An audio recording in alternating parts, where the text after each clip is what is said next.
love this country, which is why I'm fighting for DEI. The foundational values of this country, our premise is that we should all be able to create the world we want, that we should be able to have our American dream. Mm-hmm. If you love this country, then you should want to do everything possible to make it live up to its ideals. And that kind of love resonates for me.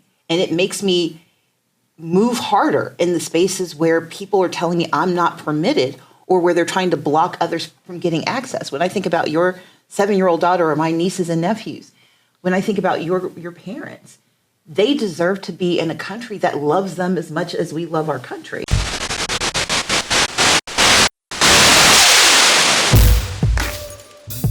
Welcome to Not All Hood.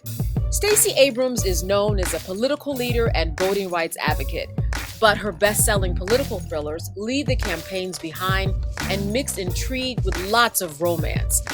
We brought her on to discuss love. She talked about so many types of love, human connection, and what love means to her. Nothing was predictable from the time we sat down. Enjoy the conversation.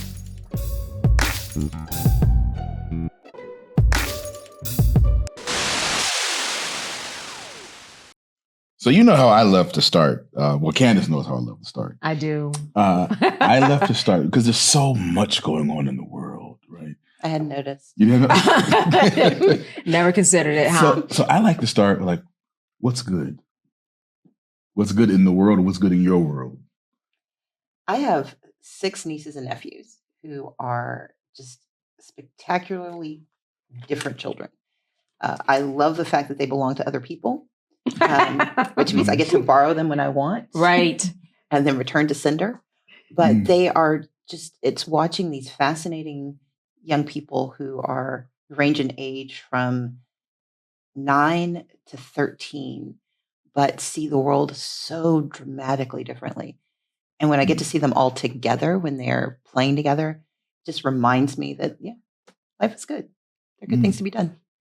Simplicity. Mm-hmm. Yeah. Candace? And they're weird. But they're wonderfully weird, I bet, right? They are. Probably see a little bit of yourself in all of them. I won't admit it, but yeah. Yes. Well, it's funny, I tell my daughter's 7, and I tell her, like, if somebody calls you weird, tell them thank you. Yeah. Absolutely. You know, because it means you're not doing the same thing everybody else is doing. Exactly. Yeah. What's all good? You know what? I was listening to someone speak the other day, and they said, if you wake up between 3 and 5, that's really a time that's a calling for you to do something. And it seems like I always wake up at 3:18, like almost consistently. Mm-hmm. And so when I was listening to it, it was actually a sermon. And he said, at that time, that really is the time that the Lord is calling on you to be reflective on whatever it is in your life. And so for the past couple of weeks, I've just been taking that time to say, okay, what is it that I need to reflect upon? What does I need to think about? Because I will consistently wake up at that time. Wow. So I will use that time and space and be awake. I would try to force myself to go back to sleep, which was just working against my body. So now I do use that time, but with a different purpose. And it's really good because the clarity that comes with it in the process. Then I wake up feeling a little bit different because I've gone through a thought process kind of in the middle of my sleep, I've started to embrace, because a lot of times I wake up, somewhere between 3 and 4. Yeah. So I've tried to embrace, instead of being frustrated about that, let me actually take that time. I can lay here in bed and just think about, exactly. And that usually puts me right back to sleep. Exactly. And then you get to overthinking, right? There you go. Wait, what's good with you? I asked the question without thinking about it. What's good with me?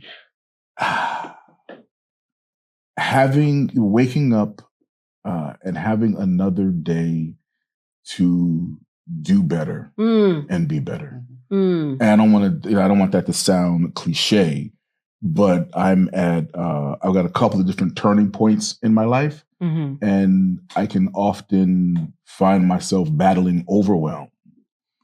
And for me, every day is like another opportunity to be more on point with some things that I might have slacked off on yesterday or last week. So I think I'm really grateful for that, to be able to have the opportunity to do have better. another go at it. Yeah. Not a message everyone gets, but we'll leave that there. Well, was it? We were talking about earlier. We were talking about birthdays. Yeah. And Candace made this comment about how she celebrates birthdays and half birthdays. I do. My sister does that. Yeah. And why? Not promised tomorrow. So 6 months. I do March and I do September. It's not that I'm telling people, hey, come over to my house and let's celebrate my birthday, but just in my head and what I do. And, I do buy myself a little something. That's September, March and September, because we are not promised tomorrow. I'm not promised tonight, That's real. and so to be grateful and think about that, that's also good. Yeah. I acknowledge my birthday. You acknowledge your birthday? So my sister, I have 5 brothers and sisters, but the sister that's closest to me in age, we're 11 months, 27 days apart. Wow. So we're the same age for 3 days. And those 3 days matter. So her birthday is celebrated for a month in December. It is celebrated on the half month because she turned 50 this year. I think this year is the year of Leslie. I recognize that I was born on December 9th. And I go on about my business. No celebration? I do, grudgingly. Yeah. I mean, I appreciate it. I do. Yeah. But Leslie's birthdays, proximity to mine, I recognize that my approach to birthdays is just diametrically opposed. Right. Yeah. I hear you. Yeah. It's a lot. Yeah. Yeah. But it's a good thing. I mean, what I will say that one of the things I learned from Leslie, she enjoys her life. I mean, she's a federal judge, so she does very serious things. She deals with very heavy weighted things. But we had a mutual friend and they said, Leslie works from Monday to Friday and plays Saturday and Sunday.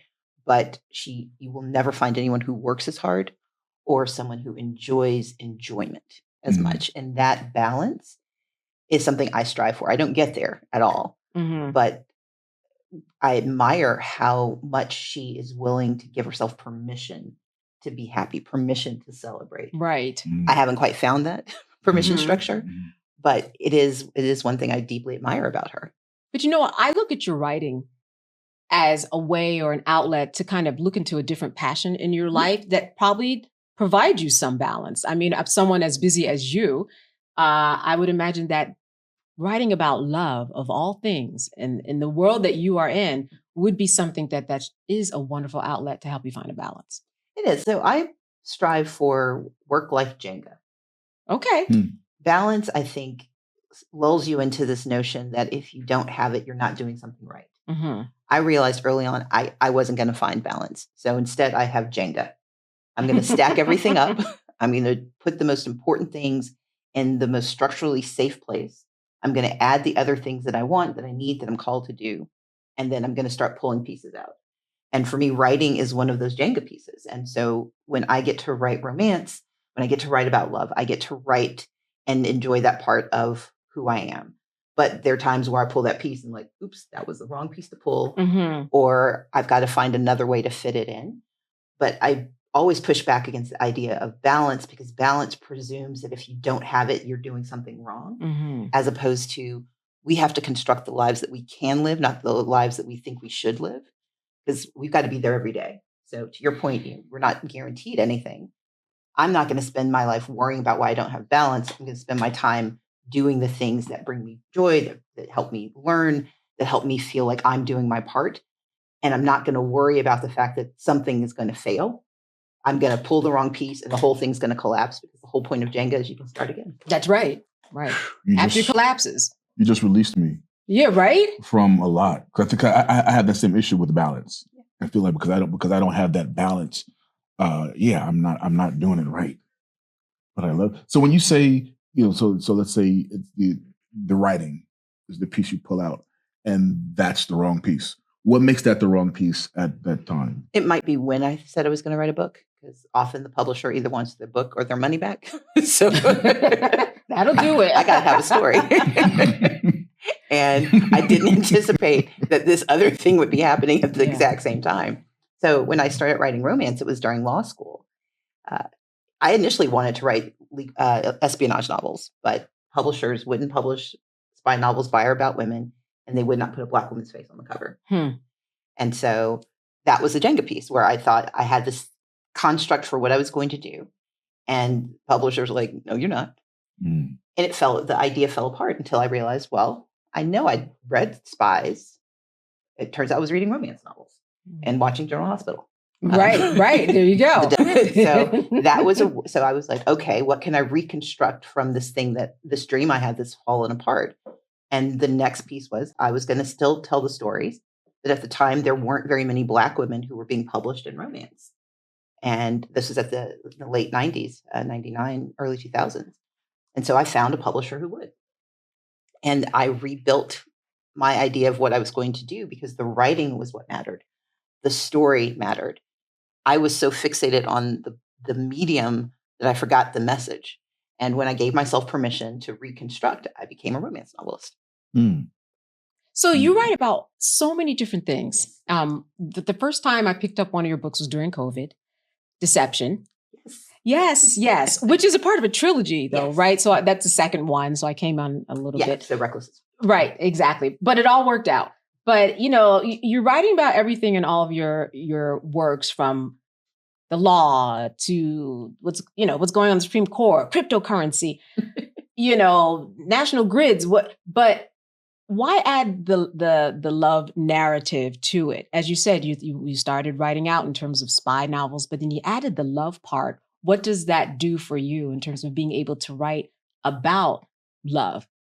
Well, I try to write about love in different ways in all of my work. So as a romance novelist, it became a way to publish because at the time, again, it was 1999, 2000, you could list the Black women who were being published in America. It was Toni Morrison, it was Octavia Butler, it was Zora Neale Hurston, it was hers being republished, Alice Walker. And in romance, it was Beverly Jenkins and Brenda Jackson. And so I wanted to write action adventure romance with someone who looked like me on the cover. Right. And the way to do that was to bring romance into it because as a practical matter, romance novels are the most widely read genre of book in the world. But as a emotional matter, I was having a hard time dating and I got to create the guy I wanted. But there you go. And I also got to put my ex-boyfriend, whose dissertation is the basis of the first novel. He's in prison in jail. and he'll remain there because you were mad at him while you were writing the book, right? Well, so because when he sent me his dissertation to read, I was like one of 5 people outside of his committee who would read it and actually paid attention. And then I told him my idea. I was all excited, and he was like, that can't happen. This is why we broke up. You have no imagination. And he mocked it. And he later was helpful. So we're friends now, but he is in prison for the rest of that book, for the rest of his life. So there's also a little petty part to it, which love can be. That's right. Yeah. So, romance for me was one genre that let me tell stories about people, about relationships, and center romantic love. In my legal thrillers, so you mentioned Rogue Justice and While Justice Sleeps, and there's a new one that's going to come out in July. I write legal thrillers, but there I talk about the romance of friendship, the love that comes with having really good friends that you can work with, that you can trust. In my children's books, I write about how love exists when you're little and you're trying to find your way in the world and how empathy and advocacy can marry. So for me, the through line of love is how do you build relationships that enrich you, that test you, and that make you better on the other side of the story? Comrades, if you're enjoying this episode, join the conversation and make sure to like, subscribe, and comment below. Na. What do you feel about, actually, I present this to both of you. Yeah. Because, we always talk about like Black excellence and Black love. And so I'm always, I'm always uncertain with how I sit with those terms, because I think we talked about this on another podcast. I feel like when you put Black in front of something, you're making it like subpar of that thing. But as a romance novelist who writes about love, as a happily married woman, which I love. Why, thank you. Look, there's a whole journey. There's a book in me too. There's a book in every woman, right? Hello. So how does Black love differ from love? Wow. You know what? You're the guest. Guest goes first. Let's do that. That was a nice sleight of hand there. Yeah. No, I think you can either see the appellation of Black as a distinction or an explanation. For some, they use it to distinguish one characteristic of love from, or one experience of love from others. And that is often pejorative. That's often intended to diminish what it means. Or it can be an example of how in a culturally specific way, there are challenges that have to be navigated and there are successes that are achieved that are real. And that doesn't diminish anyone else's experience of love, but it does say, we know that there's a path you have to take that is different because of who you are, that there are mutable characteristics to Blackness, especially in America, that mean when you make decisions about who you are and who you love and how you express that love, you are judged, but you are also enriched. And that's not a bad thing. It's when we decide that there is a value judgment to Blackness. That's when we get into trouble. I think of it as a qualitative description, not a evaluative judgment that says it's better or worse than something else. But it is important. As a woman, I experience the world differently than a man. And as a Black woman, I experience the world differently. So our responsibility is not to allow the descriptor to change how we understand ourselves. It is just another marker. It is another way of giving us insight and giving us context, but it is not giving us diminution and saying that we are less than because of what we experience. I think the word I'll pick up on is the context, because if I come home, my husband knows exactly what type of day I've had. I have not seen anybody in my demographic, meaning my age group, who's also a Black woman. So he understands that when I come home, if I want to talk to someone who's in my age group that is even of color at all, man or woman, he's the one. He understands, that the day that I've had, he doesn't need to kind of ask me questions about, what it's like to be a Black woman. He knows exactly that who I am in the context of every single thing that I do. All communities have shorthand. Yeah. If you're Southern, we have a shorthand. Yeah. If you are of a certain religious persuasion. So every community has a shorthand. That shorthand doesn't mean that you are castigating or somehow characterizing some other community as bad. It's just acknowledging the specific experiences that you have. And what I want for everyone is to be able to understand it's perfectly okay. When I write romance and have Black women on the cover, what then one of the dynamics I ran into is that I was discounted because I wasn't culturally specific enough. So if you read my books, there's no experience that is often attributed to the stereotypic Black experience that you will find in my work. And that wasn't intentional. It was that my lived experience, the way I write. I'm writing about ethnobotany. There aren't a whole lot of ethnobotanists anyway. Right. Mine is Black. And it was important to me that we had Black characters having universal experiences, because part of how we have to construct society is that our experiences are considered just as valid and not singular, that we don't exist in one person's imagination and one person's experience. Sure. Love is the same thing. Black love contains multitude, and it has different ways of being experienced that are culturally relatable, even if one person's living in the North, the other person's living in the South, but you say some things about Black love and it doesn't matter where you are, you know exactly what you're talking about. That shorthand helps us connect, but it doesn't exclude anyone else from having similar experiences. It simply says, we don't have to talk about which piece we're thinking about. We can get to the next part of the story. The shorthand. Yeah, you know what? This is a better example I have. I feel like I need to kind of Okay. I mean, like, Take two? Yeah, I need to take two. Okay. But you know what? So parents are getting older. And so understanding where your parent fits in and who's going to kind of take care of them. Are they going to go to a home? Are they going to be at home with you? So we're going through that in my family. And I have a lot of girlfriends who are going through that. So we're talking about Black love in a different way, in a kind of a familial relationship, which is just as important and feeds into your books also. And so understanding what someone said to me yesterday on the phone, she said, well, you know how Black folks do, we do not want to put our Black aunts, parents, sisters in nursing homes. Like that is not our first go-to.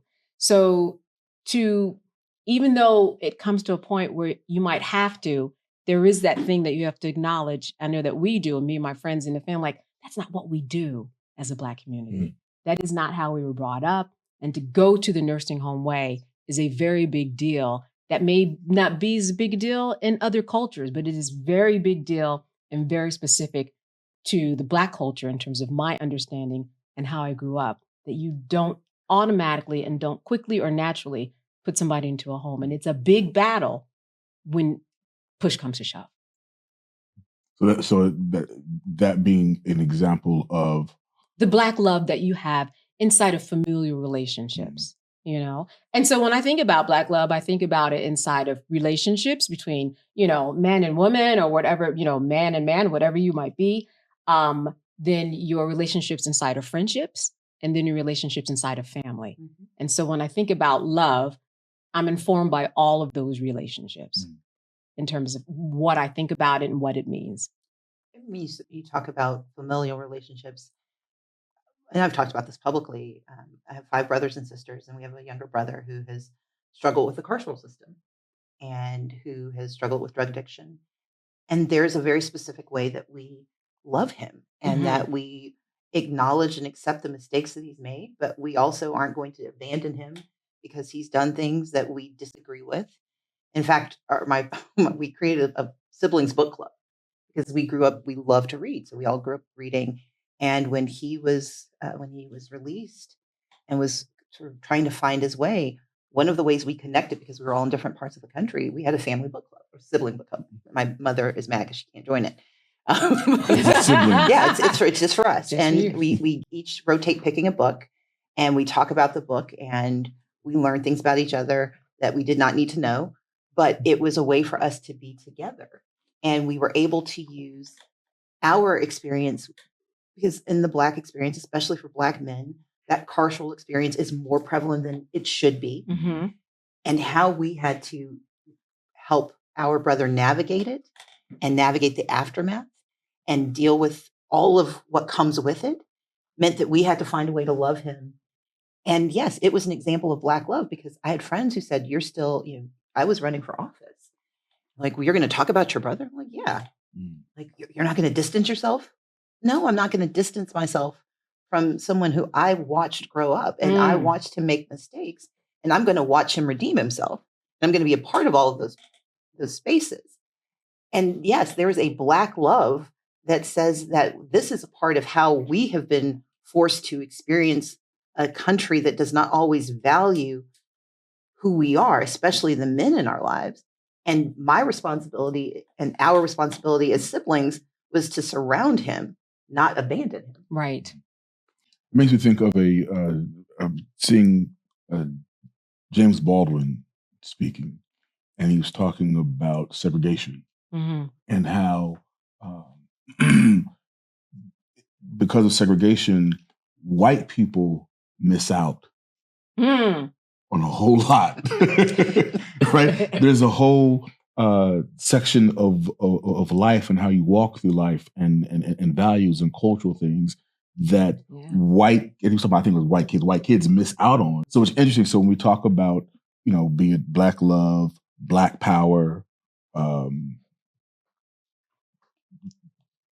Black entertainment television. It's hard to get that one out. NAACP, Image Awards, Ebony Magazine. Like there's always this thing where there's going to be someone from the white community who's going to be like, well, why do you have to have that? Yeah. Why do you have to have the Black version? And again, and it always goes back to, James Baldwin talking about, you don't understand, Matt, because you have been, right. You've not all been the a part other of this versions. culture. Yeah. Well, you have to have that version because you are all the other versions by default. And the fact that they don't even get that part of it. Yeah. No, absolutely. So it's like so again, be it Black power, Black love, there comes this on the other side, this feeling of, where trying to be superior. Mm-hmm. So a lot of the work I do right now is around diversity, equity, and inclusion, DEI, which has come up a bit in recent days. Just a bit. Really? Just a bit. Yeah. I'm not aware. But we don't see the same response to the existence of Mount Holyoke and Smith College, and we don't see the same response to yeshivas. Right. Communities often have to aggregate to themselves their experiences in order to navigate a larger world that does not always value or understand. It is perfectly appropriate for communities to come together and to create infrastructure, especially when you've been legally denied the infrastructure that others had access to. Women's colleges existed because women weren't allowed to go to traditional colleges. Right. Black colleges came into being because Black people weren't allowed to attend college.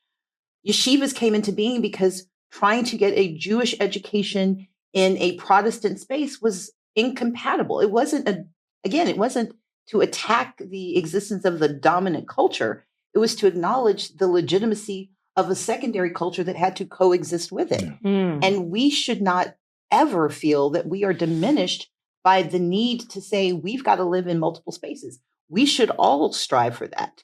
And part of what diversity, equity, and inclusion says, diversity means all people. Equity means that you have fair access to opportunity, and you cannot get fair access if people deny the legitimacy of your experience. It can't be fair if they pretend that you already have everything you need. Mm-hmm. And then inclusion says we're going to do what we need to correct past mistakes and invite everyone in so they have a path. Right. That's what DEI is. And that's why it is perfectly appropriate to have HBCUs and women's colleges and PWIs. I'm not mad at Harvard. I went to Yale. I also went to Spelman. Right. And in between, I went to the University of Texas. So I've had all of these experiences. Right. And those are okay things to have and to do. Hey, comrades, if you are enjoying the episode, join the conversation. Like, subscribe, leave a comment below. Don't get yourself blocked. Keep it clean. You know what? It's interesting because you bring up the social context in terms of how love is created. So let's go to Reconstruction era. If Black men were going up north, leaving families to look for work, so that because of what was going on socially, what was going on in America, and what forced people to do what they had to do, that's how love was created, generated, relationships were kind of managed and orchestrated because of what was going on in the world. And it's similar. You're saying, listen, it's because of what's going on in the world. This is a reaction to what y'all are doing. You're not letting us in. And I think that there's a social construct that you have to look at love in too. That's my take on it. And I'm wondering if that ever is a consideration for you. Love in two. You have to bring love in also. Oh, okay, gotcha. When you think about love, that you have to bring in this idea of, well, what are the times in which we are living? I think it kind of informs what love could potentially look like. Well, I love this country, which is why I'm fighting for DEI. The foundational values of this country, our premise is that we should all be able to create the world we want, that we should be able to have our American dream. Mm-hmm. If you love this country, then you should want to do everything possible to make it live up to its ideals. And that kind of love resonates for me. And it makes me move harder in the spaces where people are telling me I'm not permitted, or where they're trying to block others from getting access. When I think about your 7-year-old daughter or my nieces and nephews, when I think about your parents, they deserve to be in a country that loves them as much as we love our country. Amen. And that love has to have an active force to it. Mm-hmm. And it can't simply be that we not only bring love in, we have to demand love for. And that's part of writing romance. I'm going to make you love me. You may not know me, but you're going to love me. And it's creating this lived experience where love has to be an active force. It cannot be a passive hope. Mm-hmm. It makes me think about patriotism, right? Mm-hmm. And other people who love this country just as much, but their ideals are different, right? So based on their ideals, they're putting the same kind of energy into fighting for the country they want, as the energy that we're putting into fighting for the ideals of the country that we want. Mm-hmm. So there's like this, it's like we're both going head to head with this, this understanding of how much we love. We're putting our love at the forefront of our fight and proving it trying to prove it in so many different ways. It looks totally different. It does, and it is. But I will say two things. One, we're right and they're wrong, because and I can prove it. 1 and 2, because love that requires the destruction of another isn't love. How can you love a country without loving the people in it? How can you love a country without loving the ideals it espouses? Mm-hmm. How can your love be real if your love requires excising so many of the pieces that make up what you say you love? And that's the place where I have tension. My notion of love is that it's expansive and inclusive and that it adapts. I don't need you to agree with me, but I need you to align with me. But when your love demands my destruction, that's not love. That's a power grab. So I do want to talk about love inside of, a relationship, right? And that's often what is in your books. I want to say The Power of Persuasion by Stacey Abrams. Selena Montgomery. There we go. We are one. You are one. Has a relationship, and this is to both of you, okay? Has a relationship kind of moved your trajectory about how you feel about love and your place in the world? I mean, something that might have been, I don't know, overwhelming or so powerful or so tragic, I don't know, but that has moved the love needle in your narrative? I'm going to make you go first. Oh, wow. Wow. Yeah, I think, having met my wife and having a daughter has completely expanded my vision of love, what I'm living for. I think for so much of my life, I had no interest in being married, let alone having kids. Mm-hmm. And I was very clear in that, and I was very intentional in terms of dodging the bullets before I was actually ready. But having a life partner who I align with in such a amazing and beautiful way, and having a daughter and seeing how she grows up in this environment of love, it does something for me that, I'm living, before I was just living for myself, but now I'm living not just for my union with my wife, but also living for my daughter. And it is a fulfillment that I never could have imagined. Ever.